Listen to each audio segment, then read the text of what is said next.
big one in the Big 12, Arizona State versus Texas Tech. So I'm just going to tell you who the quarterbacks are starting. I think it's been confirmed. Sam Leavitt will start for Arizona State, and Will Hammond, the backup quarterback, will replace Baron Morton in this game. And this is pretty big for both teams. Sam Leavitt, Arizona State desperately needed him because their offense did not look anything like what it used to be with Jeff Sims starting. And Sam Leavitt, they're going to need him, and they're going to need him to have a great game. Will Hammond for Texas Tech, I don't think this affects them as much as if Jeff Sims would have to start for Arizona State.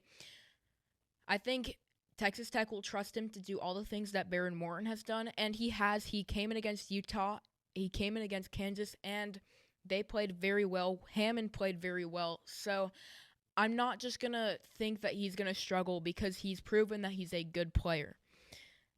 When Arizona State has the ball, the storyline to know is, will Sam Leavitt be able to be mobile? He was injured against Utah to a lower body injury. That's all that's been said. He was in a boot.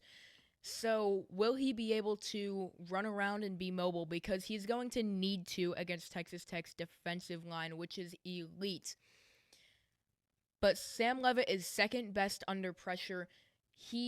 When he gets outside of the pocket, one-on-one against any player so far this season, he's made them pay. Spin moves, juke moves. He's an elusive runner, and he will not slide. He wants to get all the yards that he can.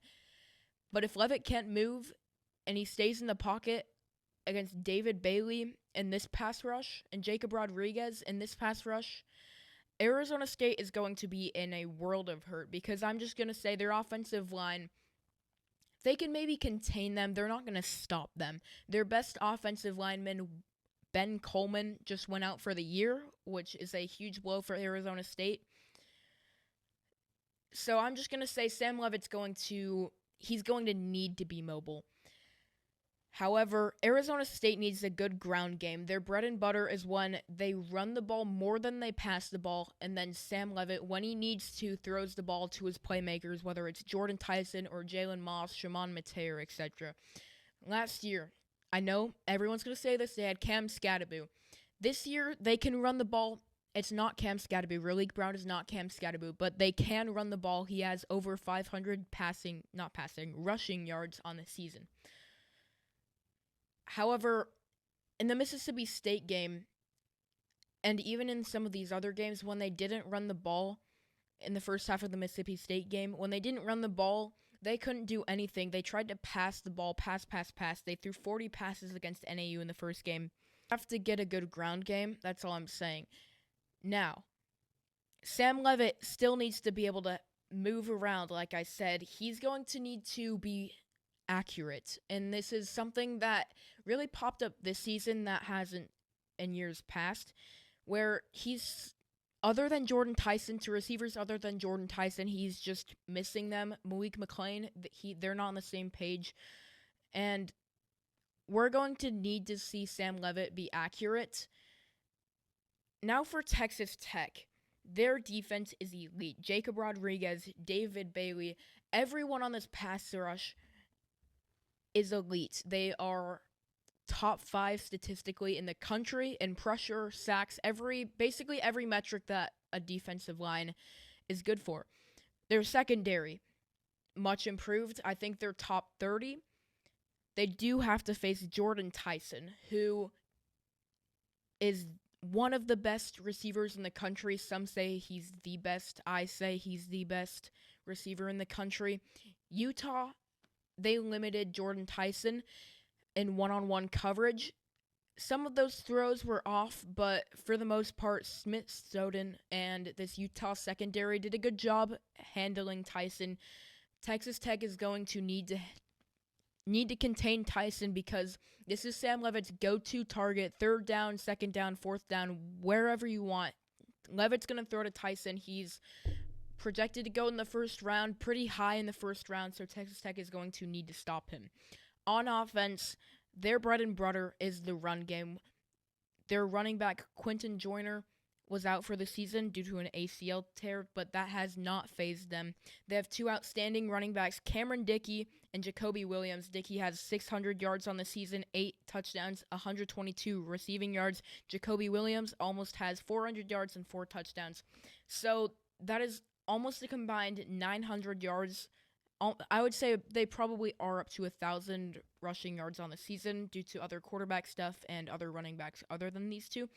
They run the ball a lot, and with Will Hammond in, Texas Tech has ran for over 7 yards a carry, which is insane. With Will Hammond in, they run the ball even more, and somehow they do better. So if you're Arizona State, you have to stop the run badly. And if you can do that, Texas Tech has some playmakers outside and in the slot. Caleb Douglas is their main guy. Same with Corey Eakin. They're basically the 1-2 punch. 395 yards and 1 touchdown for Douglas. Eakin has 24 receptions for 341 yards and 3 touchdowns. Reggie Virgil is also very good too. He has 4 touchdowns on the year.